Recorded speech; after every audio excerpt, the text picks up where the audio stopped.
Hello again, everyone, and welcome back to our course in college algebra. In this video, I wanted to discuss solving quadratic equations using the quadratic formula. We have previously discussed a technique for solving these equations that was called factoring. Now, as we'll see here, that technique doesn't always apply.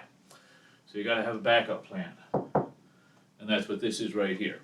So let's get right into things and start with an example.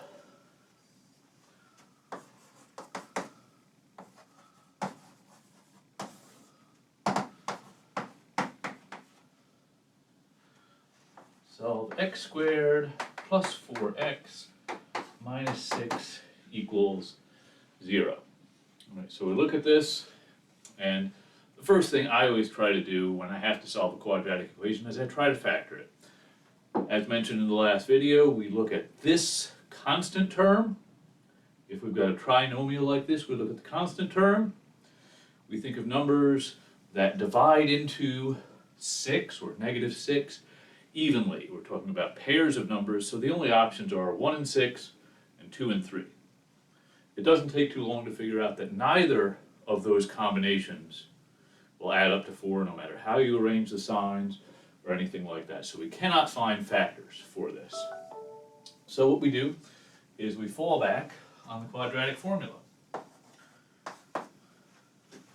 A is 1, B is positive 4, C is negative 6.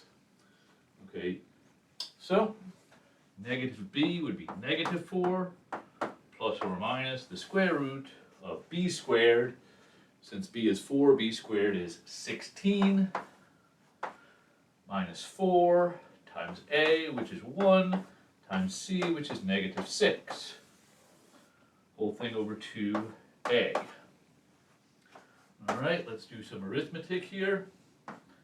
So we have negative 4 plus or minus. All right, so we have a negative 4 times a negative 6. That works out to be a positive number.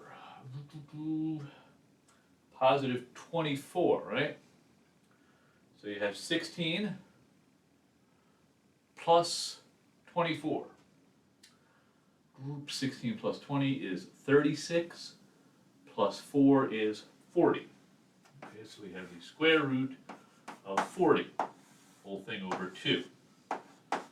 All right, let me do some scratch work over here.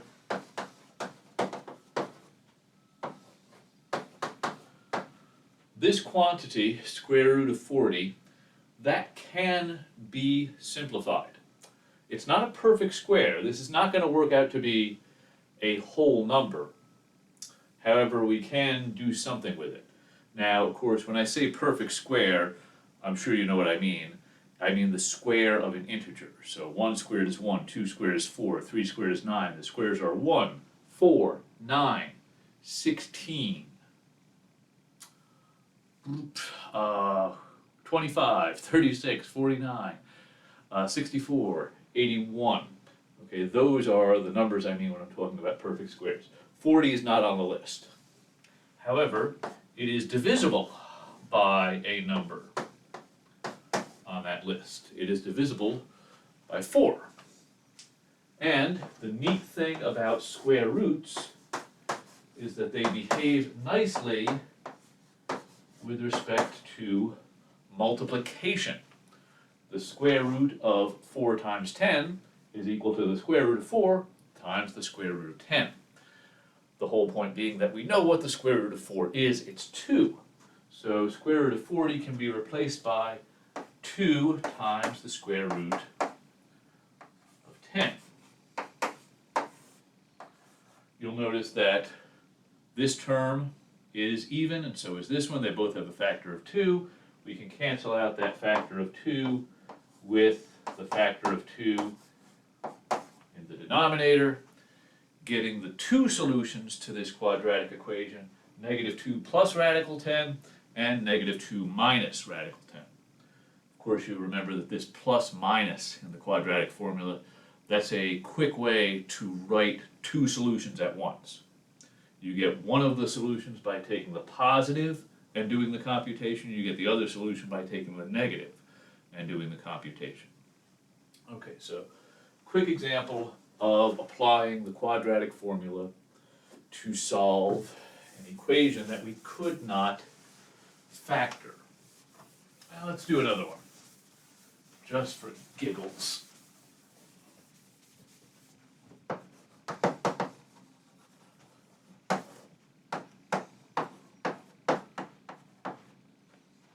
Okay.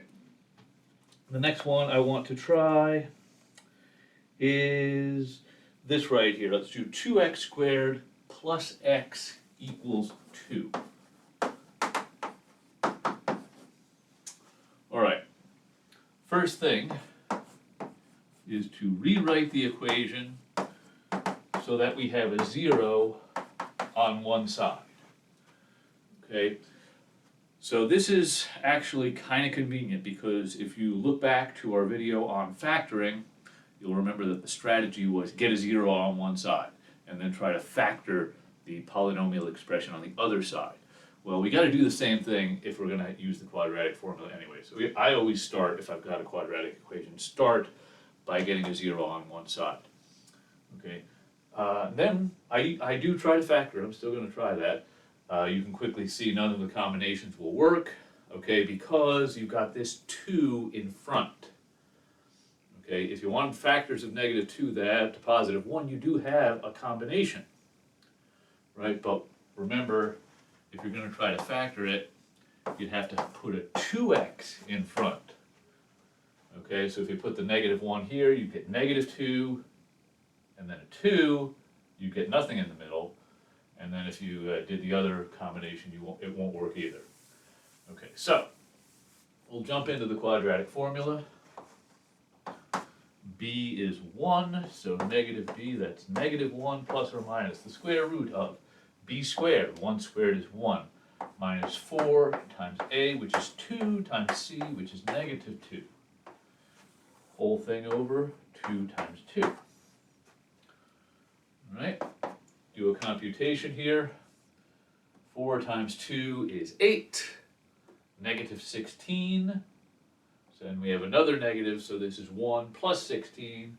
So this is -1 plus or minus the square root of 17, whole thing over 4.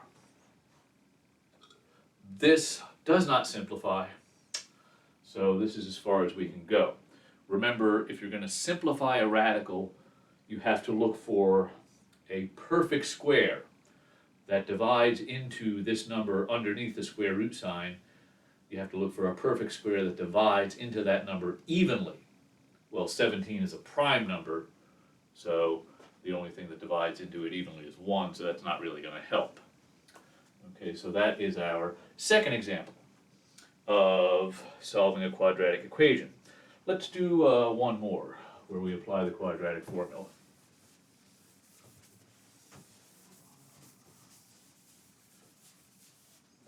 Okay, so in this one I want to look at x squared plus 1 equals x.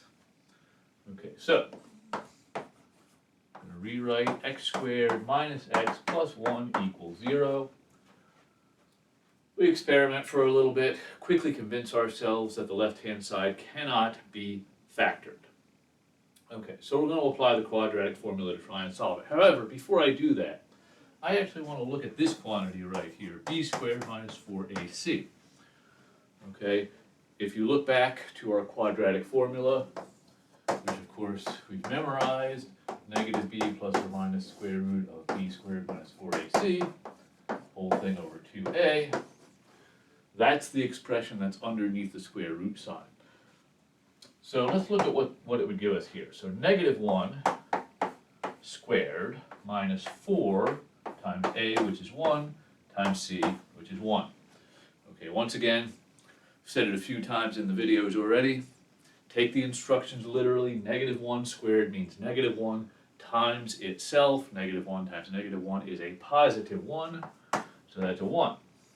And minus 4 So I'm getting -3. Okay, now, this is a problem. As we've discussed in this course, if I'm taking the square root of a negative number, I'm kind of out of luck if I'm stuck in the real number system. If I take a positive real number and I square it, it would be positive times itself, positive times positive, I would get a positive. If I take a negative real number and I square it, it would be negative number times itself. Negative times negative would also be positive. So there is no positive number that I can square to get -3. And there is no negative real number that I can square to get -3. So this equation has no real solutions.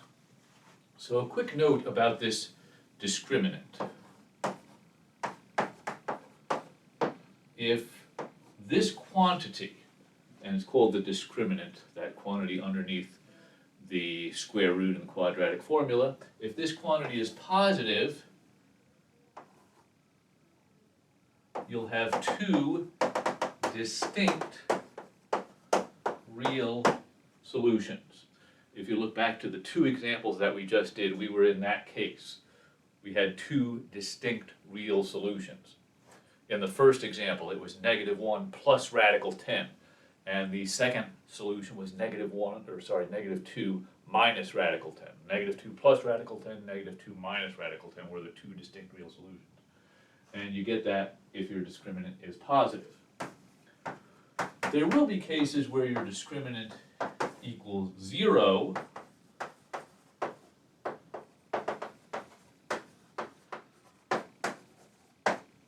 Some people call that a repeated real solution. You'll have just one solution to the quadratic equation. And if your discriminant is negative, as we see in this case, there will be no real number solution. If you want to talk about solutions to quadratics, in that case you have to extend the real number system to the complex number system, which is something we might tackle later in the course.